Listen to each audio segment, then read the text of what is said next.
Hello ছাত্রছাত্রীরা, তোমরা কেমন আছো? আশা করি তোমরা সকলে খুব ভালো আছো। এই ভিডিওতে তোমাদের ক্লাস 10 এর ফার্স্ট সামেটিভ অর্থাৎ প্রথম সামেটিভের কিছু গুরুত্বপূর্ণ প্রশ্ন উত্তর আলোচনা করব, যেগুলি তোমাদের ফার্স্ট সামেটিভে আসতে পারে। তোমরা এই অঙ্কগুলো তো প্র্যাকটিস করবে, এছাড়া তোমাদের বইয়ের অনুশীলনী এবং উদাহরণ যেগুলো রয়েছে সেগুলোও প্র্যাকটিস করবে এবং বইয়ের বাইরের অঙ্ক তোমরা প্র্যাকটিস করবে।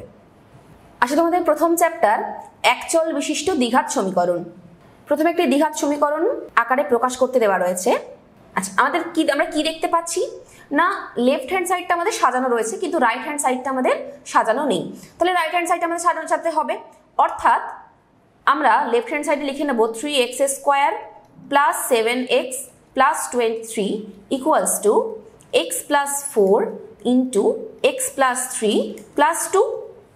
আমরা ফার্স্টে কি করব না, এই এক্সটা দিয়ে আমরা x প্লাস 3 কে গুণ করব, প্লাস আমরা 4 দিয়ে আবার এই x প্লাস 3 টাকে গুণ করব। গুণ করে আমাদের যে সমাধানটি আসবে সেই সমাধানটিকে আমরা ax² plus bx plus c এই দ্বিঘাত সমীকরণের আকারে প্রকাশ করব। তাহলে কি হবে, x² প্লাস 3x আবার 4 দিয়ে গুণ করব, অর্থাৎ 4x প্লাস 3 12 প্লাস 2, অর তাহলে যেগুলো রাইট হ্যান্ড সাইড আছে সেগুলোকে আমরা লেফট হ্যান্ড সাইড নিয়ে চলে আসবো, অর্থাৎ 3x² plus 7x plus 23 minus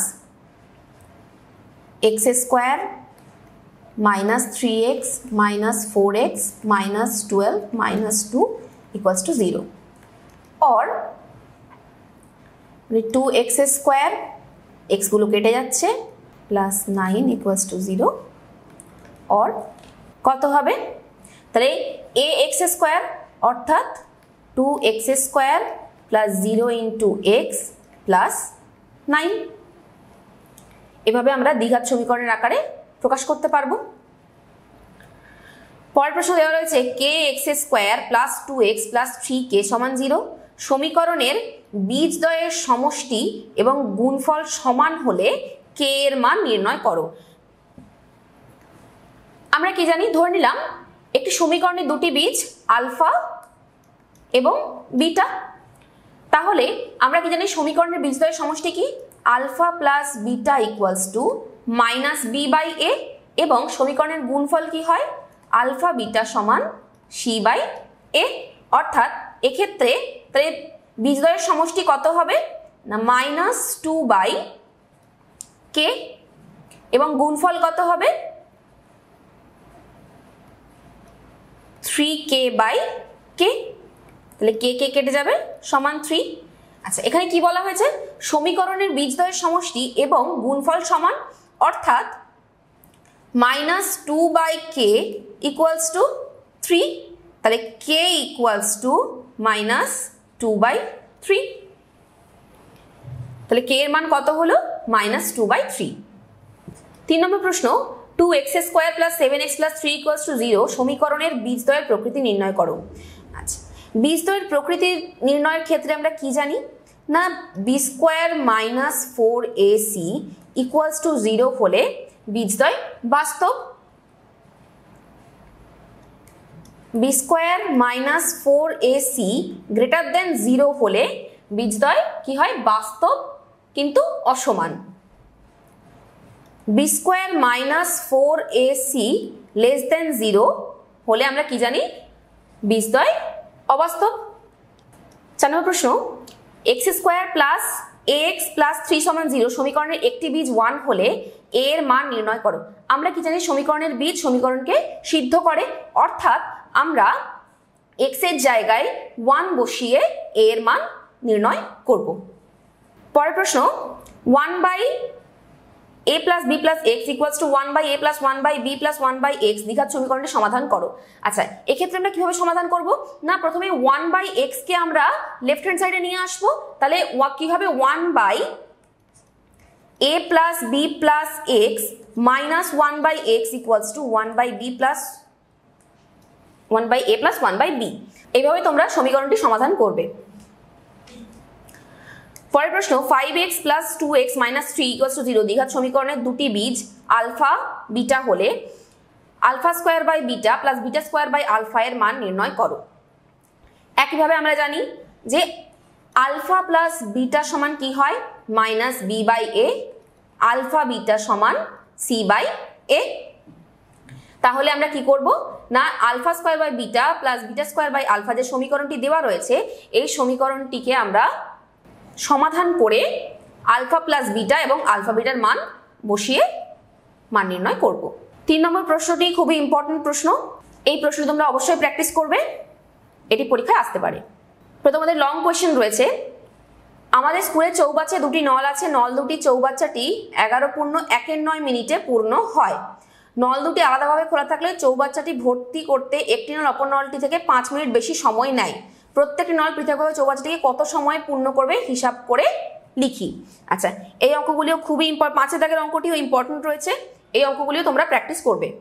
আরও ভালোভাবে জানতে চাও তাহলে এখনই জয়েন করো টার্গেট 89-এর Bangla medium tuition centre, IIT Kharagpur স্বীকৃত এবং কেন্দ্রীয় সরকারের নীতি আয়োগ দ্বারা প্রশংসিত পশ্চিমবঙ্গের সর্বপ্রথম টিউশন সেন্টার। অল সাবজেক্টের পাশাপাশি এখানে রয়েছে সায়েন্স ল্যাব এবং স্পোকেন ইংলিশের সুবিধাও। জানুয়ারি 2024 থেকে অনলাইনে নতুন ব্যাচ শুরু হয়েছে 6ষ্ঠ থেকে 10ম শ্রেণী পর্যন্ত। শুধু তাই নয়, মাধ্যমিকের স্টুডেন্টদের জন্য রয়েছে মক টেস্ট, আর সেই মক টেস্টের কোশ্চেন সুযোগ করে দিয়েছে অগাধ নাম্বার তোলার জায়গা। তাহলে আর দেরি কেন, আজই যোগাযোগ করুন স্ক্রিনে দেওয়া নাম্বারে। আচ্ছা, তোমাদের পরের চ্যাপ্টার সরল সুদ কষা। প্রথম প্রশ্ন রয়েছে, কোনো মূলধন 10 বছরে দ্বিগুণ হলে বার্ষিক সুদের হার কত? তাহলে এখানে আসল ধরলাম কত, পি, সুদ আসল কত, 2p, অর্থাৎ সুদ সমান কত হবে, 2p মাইনাস পি। ধরি সুদের হার r%, তাহলে আমরা কি জানি বার্ষিক সুদের হার কত হতে পারে, p equals to p into r into 10/100 or r equals to 100/10 সমান কত, 10%। আচ্ছা, একইভাবে তোমরা 2 দাগের অঙ্কটিও করবে। 3 দাগের অঙ্কে রয়েছে, বার্ষিক 5% সরল সুদের হারে কত টাকার মাসিক সুদ 1 টাকা হবে? তাহলে 1 মাসের সুদ কত, 1 টাকা, 12 মাসের সুদ কত, 12 টাকা। বার্ষিক সরল সুদের হার কত বলা হয়েছে, 5%। তোমাদের নির্ণয় করতে কি দেওয়া রয়েছে না, কত টাকার মাসিক সুদ 1 টাকা হবে তা নির্ণয় করো। তাহলে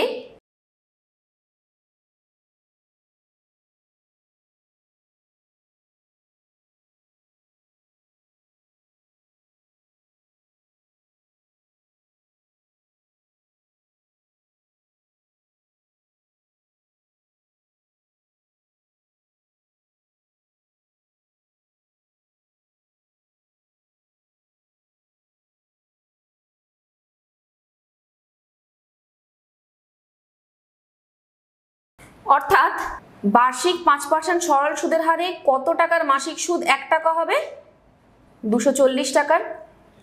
আচ্ছা, একইভাবে তোমরা 4 অঙ্কটি করবে। 4 অঙ্কটি রয়েছে, শতকরা বার্ষিক সরল সুদের হার কত হলে কোনো টাকার 4 বছরের সুদ আসলের 8/25 হবে। এই অঙ্কটি তোমরা অবশ্যই ক্লাসে করেছো, অঙ্কটি তোমরা প্র্যাকটিস করবে। আচ্ছা, পরের প্রশ্ন, রথিন বাবু তার 2 মেয়ের প্রত্যেকের জন্য ব্যাংকে এমনভাবে টাকা জমা রাখেন যাতে প্রত্যেক মেয়ের বয়স যখন 18 বছর হবে তখন প্রত্যেক মেয়ে 1,20,000 টাকা পাবে। ব্যাংকের বার্ষিক সরল সুদের হার 10%। বর্তমানে মেয়েদের বয়স যথাক্রমে 13 বছর ও 8 বছর। তাহলে বড় মেয়ের জন্য টাকাটি কতদিন খাটবে না, বড় মেয়ের জন্য টাকাটি খাটবে 18 মাইনাস 13 সমান 5 বছর। ছোট মেয়ের জন্য টাকাটি কত খাটবে, আচ্ছা ছোট মেয়ের বর্তমান বয়স 8 বছর, 18 বছর হলে প্রত্যেক মেয়ে পাবে 1,20,000 টাকা। তাহলে ছোট মেয়ের জন্য টাকাটি খাটবে 18 মাইনাস 8 সমান 10 বছর। এভাবে তোমরা অঙ্কটি সমাধান করে নির্ণয় করবে। 2-3 অঙ্কগুলিও ইম্পর্টেন্ট, এই অঙ্কগুলি তোমরা ক্লাসে করেছো। এছাড়াও এই অঙ্কগুলি ক্লাস ভিডিওজে রয়েছে, তোমরা টার্গেট 89-এর যে অ্যাপ রয়েছে সেই অ্যাপে তোমাদের ক্লাস ভিডিওজে তোমরা এই অঙ্কগুলি পেয়ে যাবে। 4 অঙ্কটিও ইম্পর্টেন্ট রয়েছে, 4 অঙ্কটিও তোমরা প্র্যাকটিস করবে। আচ্ছা, তোমাদের পরের চ্যাপ্টার বৃত্ত সম্পর্কিত উপপাদ্য। আচ্ছা, প্রথম প্রশ্ন রয়েছে, ও কেন্দ্রীয় একটি বৃত্তের ব্যাসের দৈর্ঘ্য 26 সেমি। তার একটা ও কেন্দ্রীয় বৃত্ত প্রথমে আমরা অঙ্কন করব। তার ব্যাসের দৈর্ঘ্য বলা রয়েছে 26 সেমি। ও বিন্দু থেকে পি কিউ জ্যা এর দূরত্ব 5 সেমি। তাহলে আমরা একটা পি কিউ জ্যা অঙ্কন করব। পি কিউ, এই দূরত্বটি বলা রয়েছে 5 সেমি। পি কিউ জ্যা এর দৈর্ঘ্য হিসেব করি। তাহলে আমরা ও থেকে কিউ পর্যন্ত ব্যাসার্ধ অঙ্কন করতে পারি। তাহলে ও কিউর মান কত হবে? আচ্ছা, তার আগে আমরা জ্যায়ের নামকরণ করব এ বি। তাহলে এ বি সমান 26 সেমি, এ ও সমান ও বি সমান হাফ অফ 26, 13 সেমি। তাহলে আমরা ও কিউর মান কত পেলাম? 13 সেমি। তাহলে আমরা নির্ণয় করতে পারবো। আচ্ছা, ও যেখানে পি কিউ জ্যাকে ছেদ করেছে তার আমরা নাম দিচ্ছি আর। তাহলে আমরা আর কিউর মান নির্ণয় করতে পারবো। তাহলে এটা একটি সমকোণী ত্রিভুজ হয়েছে। ও আর কিউ একটি সমকোণী ত্রিভুজ যার অতিভুজের দৈর্ঘ্য 13 সেমি, লম্বর দৈর্ঘ্য 5 সেমি। ভূমিটি আমাদের জানতে চেয়েছে, তাহলে আমরা এখান থেকে ভূমির মান নির্ণয় করব। আর কিউর মান যত হবে তার দ্বিগুণ করলে আমরা কত পাবো? পি কিউ এর মান, যেহেতু P R equals to R Q. এইভাবে তোমরা পি কিউ জ্যা এর দৈর্ঘ্য নির্ণয় করবে। পরের প্রশ্ন, ও কেন্দ্রীয় বৃত্তে 10 সেমি ও 24 সেমি দৈর্ঘ্যের দুটো সমান্তরাল জ্যা এ বি এবং সিডি কেন্দ্রের বিপরীত পার্শ্বে অবস্থিত। আচ্ছা, তাহলে আমরা প্রথমে একটি ও কেন্দ্রীয় বৃত্ত অঙ্কন করব এবং কেন্দ্রের দুই পাশে দুটি জ্যা অঙ্কন করব। এই জ্যাটির দৈর্ঘ্য 10 সেমি, এই জ্যাটির দৈর্ঘ্য 24 সেমি। এ বি 10 সেমি এবং CD 24 semi. A B O CD জ্যায়ের মধ্যে দূরত্ব বলা হয়েছে 17 সেমি। তবে হিসাব করে বৃত্তের ব্যাসার্ধের দৈর্ঘ্য লিখি। তাহলে আমরা ব্যাসার্ধ কিভাবে পাবো? একইভাবে আমরা ও থেকে বি পর্যন্ত একটি ব্যাসার্ধ অঙ্কন করব এবং ও থেকে ডি পর্যন্ত একটি ব্যাসার্ধ অঙ্কন করব। তাহলে আমরা এখানে দুটো সমকোণী ত্রিভুজ পাচ্ছি। এই সমকোণী ত্রিভুজ থেকে আমরা ব্যাসার্ধের দৈর্ঘ্য নির্ণয় করব। একইভাবে তোমরা 3 অঙ্কটিও করবে। এরপরে তোমাদের কিছু উপপাদ্য রয়েছে, এই উপপাদ্যগুলিকে তোমরা খুব ভালোভাবে প্র্যাকটিস করবে এবং বারবার মুখস্থ করবে এবং লিখে প্র্যাকটিস করবে। আজ তোমাদের পরের চ্যাপ্টার আয়তঘন। প্রথম প্রশ্ন, যদি একটি ঘনকের সমগ্রতলের ক্ষেত্রফল 486 বর্গমিটার হয় তবে ঘনকের একটি বাহুর দৈর্ঘ্য কত? আমরা কি জানি? ঘনকের ধরি ঘনকের একটি বাহুর দৈর্ঘ্য এ। তাহলে ঘনকের সমগ্রতলের ক্ষেত্রফল কত?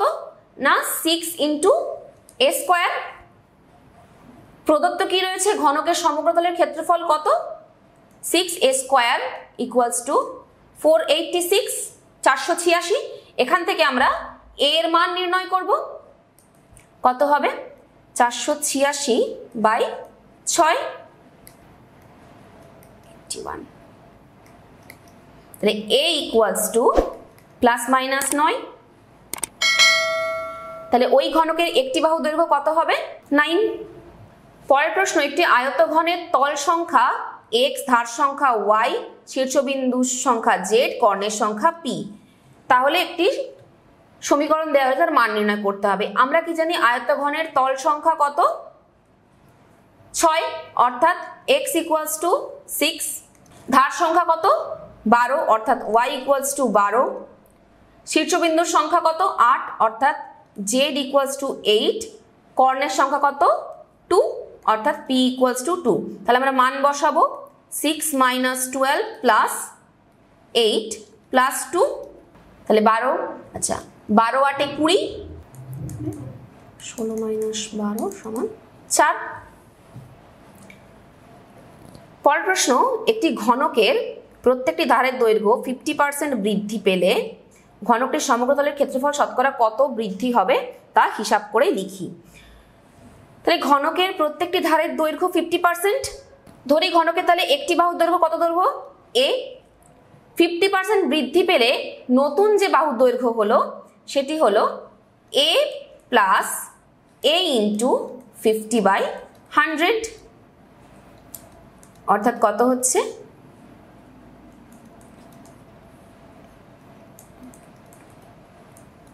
অর্থাৎ 3a/2 হলো নতুন বাহুর দৈর্ঘ্য। তাহলে প্রথমে ঘনকের সমতলের ক্ষেত্রফল তাহলে কত ছিল? 6a², এখন বৃদ্ধি পেয়ে কত হয়েছে? 6 3a/2 তার হোল স্কয়ার।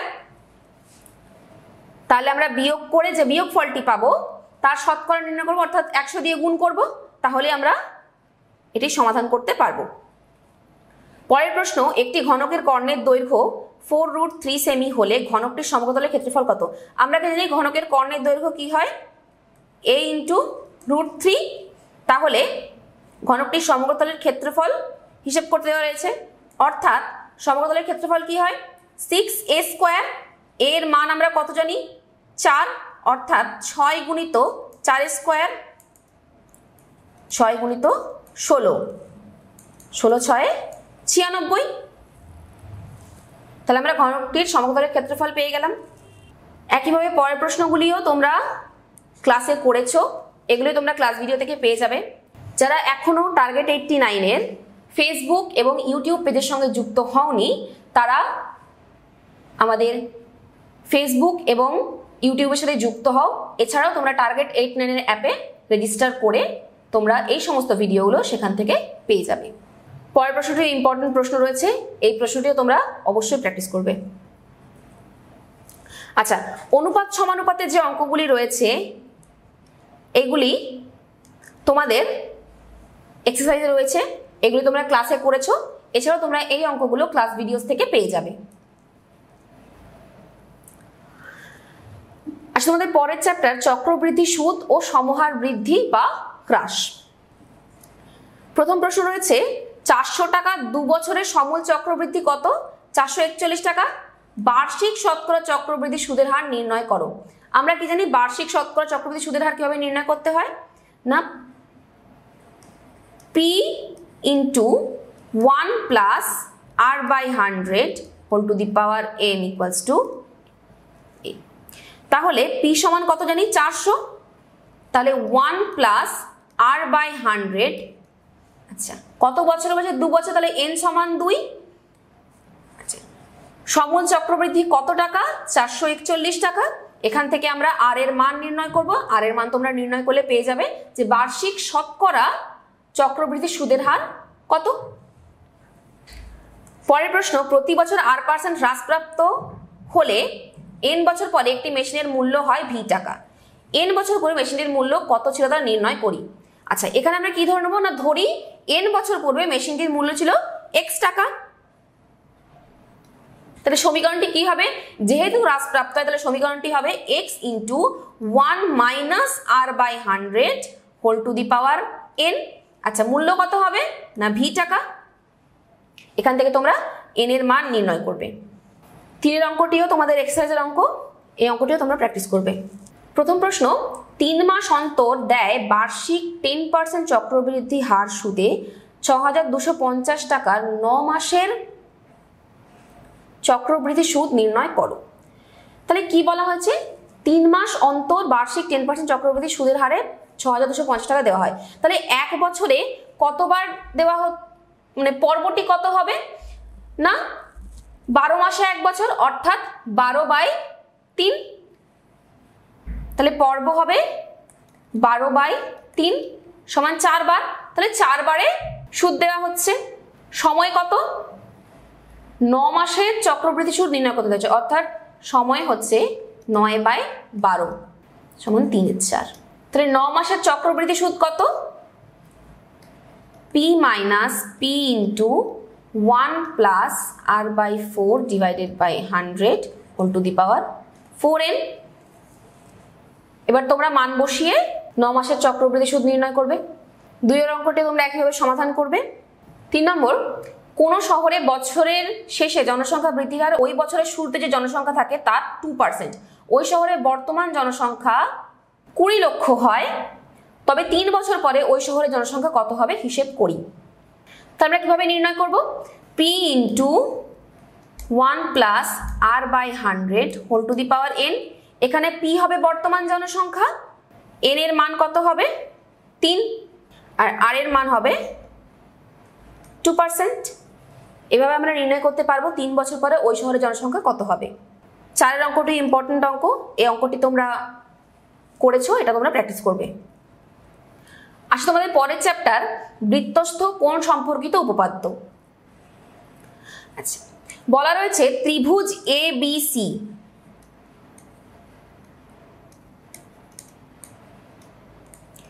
কোণ B ও কোণ C এর অন্তর সমদ্বিখণ্ডক দুটি ও বিন্দুতে মিলিত হয়। আচ্ছা, তাহলে আমরা অন্তর সমদ্বিখণ্ডক অঙ্কন করব যেগুলি কিনা ও বিন্দুতে মিলিত হবে। কোণ A এর মান কত দেওয়া রয়েছে? কোণ A এর মান দেওয়া রয়েছে 80 ডিগ্রি হলে কোণ BOC এই কোণটির মান জানতে চাওয়া হয়েছে, মান নির্ণয় করো। আচ্ছা, ত্রিভুজের 3টে কোণের সমষ্টি কত? 180 ডিগ্রি, অর্থাৎ কোণ A বলা হয়েছে 80 ডিগ্রি। তাহলে ত্রিভুজ ABC এর ক্ষেত্রে কোণ BAC প্লাস কোণ ABC প্লাস কোণ ACB সমান 180 ডিগ্রি, অর্থাৎ কোণ আমরা কি জানি? কোণ BAC এর মান কত? 80 ডিগ্রি। তাহলে কোণ ABC প্লাস কোণ ACB সমান কত? 180 ডিগ্রি মাইনাস 80 ডিগ্রি, অর্থাৎ 100 ডিগ্রি। তাহলে এই কোণ দুটির আমরা হাফ করলে কত পাবো? না, কোণ OBC পেয়ে যাবো। যদি আমরা ABC কোণের হাফ করে নিই তাহলে আমরা কি পাবো? কোণ OBC। তাহলে হাফ অফ কোণ ABC প্লাস হাফ অফ কোণ ACB সমান কত? 50। মানে কোণ OBC প্লাস কোণ OCB সমান 50। তাহলে ত্রিভুজ BOC এর ক্ষেত্রে জানতে চাওয়া হয়েছে কোণ BOC এর মান। তাহলে কোণ BOC সমান 180 ডিগ্রি মাইনাস 50 ডিগ্রি, অর্থাৎ 130 ডিগ্রি। তাহলে আমরা কোণ BOC এর মান কত পেলাম? 130 ডিগ্রি। আচ্ছা, তোমরা 2 এবং 3 এর অঙ্কটিও বইয়ে করেছো, এই অঙ্কগুলিও তোমরা প্র্যাকটিস করবে। আচ্ছা, এগুলো তোমাদের ক্লাস ভিডিওতে রয়েছে। আচ্ছা, এরপরে দুটো উপপাদ্য রয়েছে। একইভাবে তোমরা যেমন উপপাদ্য লিখতে হয় সেই রকম নিয়ম অনুযায়ী উপপাদ্য লিখবে। এগুলি তোমরা বারবার লিখবে এবং মুখস্থ করবে এবং প্র্যাকটিস করবে। আজ তোমাদের পরের চ্যাপ্টার লম্ববৃত্তাকার চোঙ। দুটো লম্ববৃত্তাকার চোঙের উচ্চতার অনুপাত দেওয়া রয়েছে 1:2 এবং ভূমির পরিধির অনুপাত 3:4 হলে আয়তনের অনুপাত কতটা নির্ণয় করো। তাহলে একটি উচ্চতা h হলে আরেকটি উচ্চতা কত হবে? 2h। ভূমির পরিধির অনুপাত দেওয়া রয়েছে 3:4, তাহলে আয়তনের অনুপাত কত হবে? Pi r1 square h is to pi r2 square h। এভাবে তোমরা পরিধির অনুপাত নির্ণয় করবে। 2 এর অঙ্কটিও তোমরা আগেও করেছো, এই অঙ্কগুলিও তোমরা প্র্যাকটিস করবে। এখানে কিছু লং কোশ্চেন রয়েছে, এই লং কোশ্চেনগুলিও তোমাদের বইয়ে রয়েছে। এছাড়াও তোমাদের ক্লাস ভিডিওতে তোমরা লং কোশ্চেনগুলো পেয়ে যাবে। আজ তোমাদের পরের চ্যাপ্টার দ্বিঘাতকরণী। প্রথম প্রশ্ন, x equals to √7 plus √3 divided by √7 minus √3 এবং xy ইকুয়ালস টু 1 হলে দেখাও যে x square plus xy plus y square divide by x square minus xy plus y square equals to 12/11। তাহলে x এর মান আমরা জানি কিন্তু y এর মান আমরা জানি না। তাহলে y এর মান আমরা কিভাবে নির্ণয় করব? না, xy ইকুয়ালস টু 1, এখানে আমরা x এর ভ্যালু বসিয়ে y এর মান নির্ণয় করব। তাহলে আমরা যদি এখানে x এর ভ্যালু বসাই তাহলে কত পাবো আমরা y এর মান? y এর মান আমরা পাবো √7 মাইনাস √3 ডিভাইডেড বাই √7 প্লাস √3। এবার আমরা x ও y এর মানকে এখানে বসিয়ে আমরা দেখাবো যে সমাধানটি হবে 12/11। 2 নম্বর একটি মান নির্ণয় রয়েছে। আচ্ছা, এক্ষেত্রে আমরা কি করব না, প্রথমে আমরা লসাগু করব। তো লসাগু কত আসবে? 3 প্লাস √5 ইন্টু 3 মাইনাস √5।